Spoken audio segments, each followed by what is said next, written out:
Good morning, good evening, good afternoon, even good night. Whatever time of day it is you're watching, I just want to say thank you for checking out my channel. And before we begin, if you don't mind, go ahead and hit that like button. Subscribe if you haven't done so already. And at the end of this video, if you don't mind, go ahead and leave a comment. I would love to read what you have to say. And please share it with someone else. Let's go ahead and jump into this. I jotted some things down about marriage and preparing for marriage. Men must look at a woman in terms of her being an addition into his life. Too often, men look at the physical attributes of women.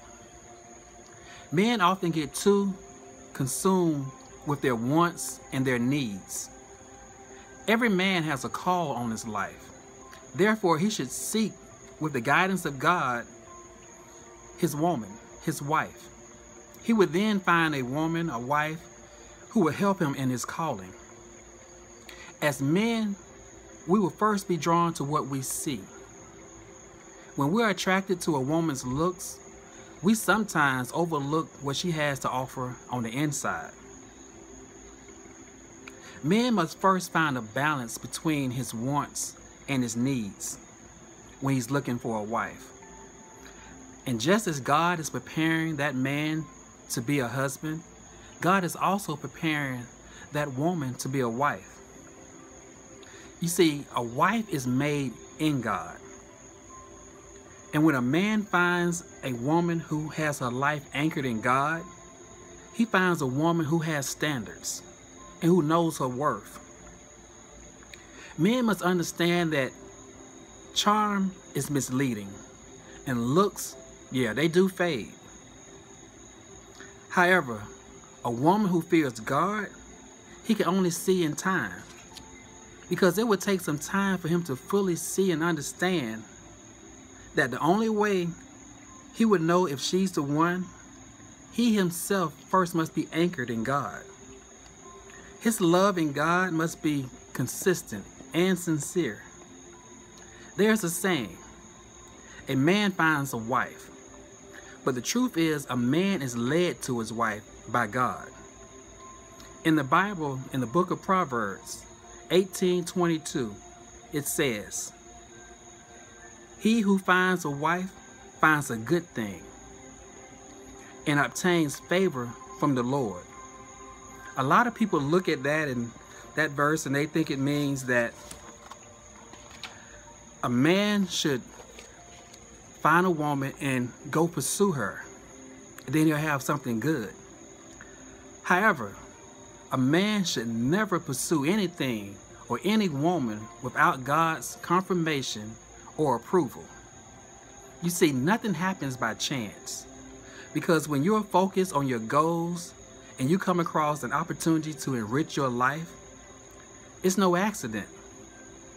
Instead of looking for a husband and instead of looking for a wife, you should be focused on God and what God has for you.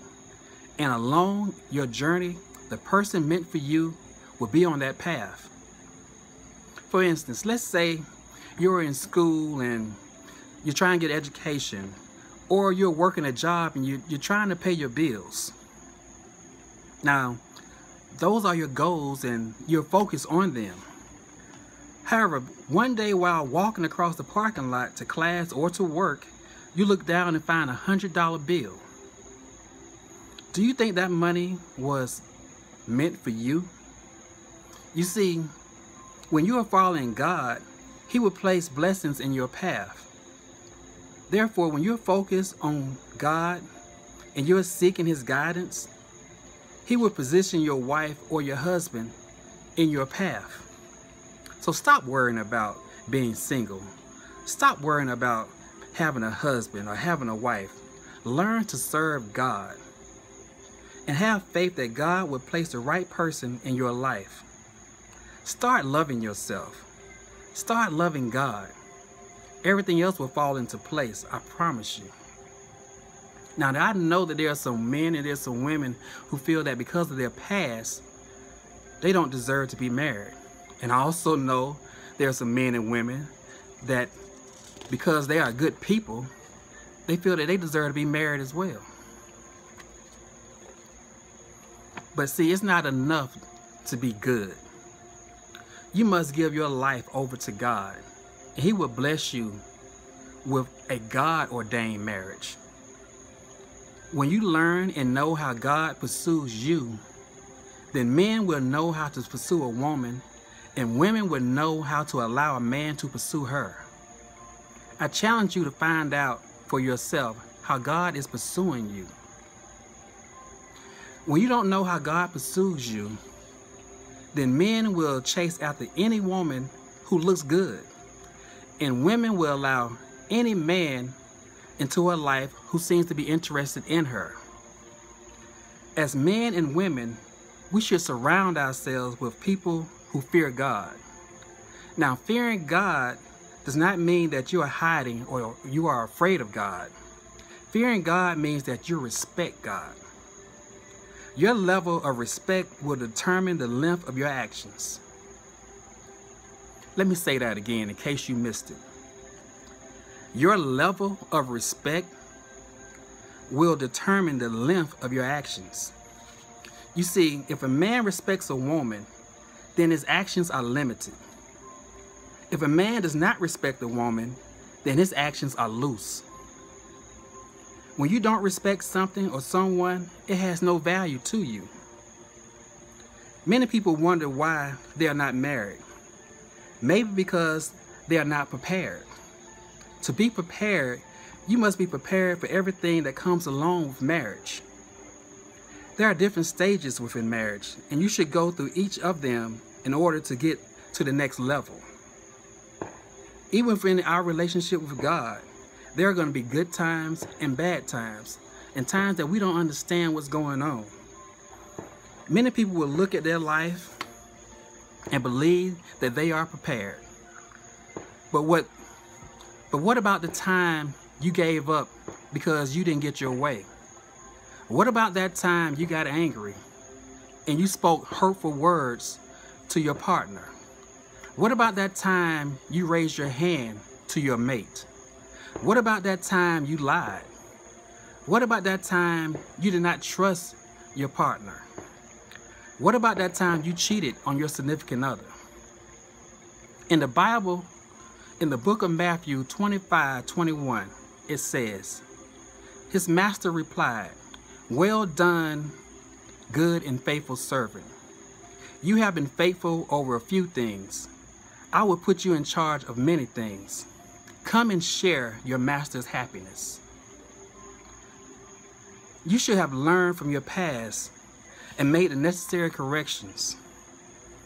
If you do not learn, it will be easy for you to repeat the same mistakes over and over again. And you end up settling for someone who shows up in a moment of your insecurities and your impatience. All the while, God is speaking to you, telling you to wait on Him because He is preparing you. God does not just automatically prepare you. He takes His time. He must humble you. He needs to take away some things from you to show you that you are ready for a husband or a wife. People tend to learn better if they actually go through a situation for themselves versus being told what to do or what not to do. For example, your mother can tell you not to touch the stove because it's hot and it will burn you. But you will know better for yourself not to touch the stove if you get burned. Marriage is not easy. And if you cannot make a simple boyfriend-girlfriend relationship work, how do you know you will be able to handle a marriage? If you do not know how to go to God and pray for yourself when you are single, what makes you think you will know how to go to God and pray for your spouse in times of trouble? If you get ahead of God and place yourself into a marriage that is not of God, you're asking for trouble. Marriage comes with its own set of challenges. Why would you want to add to them by not trusting and waiting on God? So don't worry about whether he or she is prepared. Concern yourself more with whether you are prepared. Because if you are prepared, then you will not be able to see them if they are not prepared.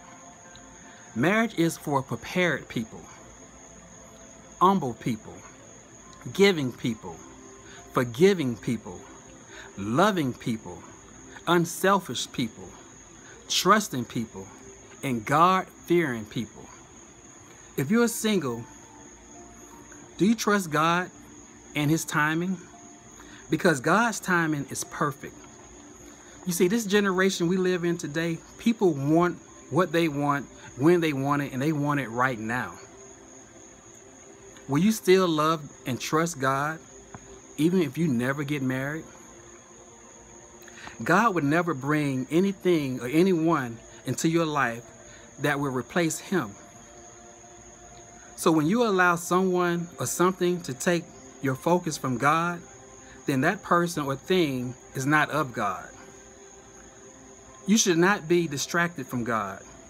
You should not want to have someone in your life who is going against your relationship with God.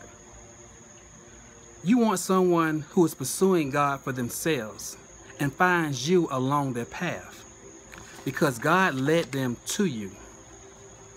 You must trust God's timing for your life, and if you don't feel, and even when you don't feel His presence, you must trust Him. God is preparing not only you for your life right now, but He is preparing you for your life, for the future of your family, the future of your children and your children's children. God has a plan for you, but you must trust Him. Be prepared to love. Be prepared to meet and have the love of your life by trusting God and allowing Him to guide you. So as always, at the end of all my videos, take 2 fingers, spread them apart. Peace.